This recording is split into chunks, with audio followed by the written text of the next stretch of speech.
Syd, you were the runner in 1968. You had to stand out for a year, and you're the runner in 68. 70 must have been fantastic for you, but you're very lucky to be there. You got reported in the second semi-final, beating a bloke called Lee Adamson, and I know through experience, we do go into the tribunal. Brian O'Shannessy is here, and we have told a couple of lies in there, but you told a whopper. Tell us about that one. Is that all right? No. Look, I was lucky to be there. Brass came to Bunbury years ago and saw me playing and invited me to Carlton, and I've been there ever since. 44 years actually, been in Melbourne.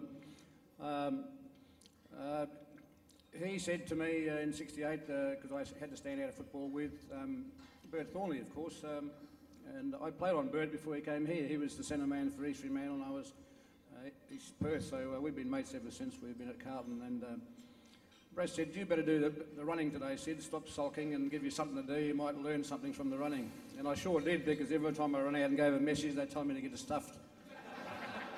And when I went back to the bench, Brent said, you tell them what to do, Brass? And I said, yes, no worries, Brass. But let's get back to 1970, second semi-final. You got suspended, you got reported for hitting Lee Adamson, and you pleaded guilty under extreme provocation and got off. Jeez, I didn't even know what the bloody word was. But I think George Harris told me that one, and a couple of the committee guys blame George. But look, Lee Adamson just got off, and I believe that he got off because there was a few white lies there as well.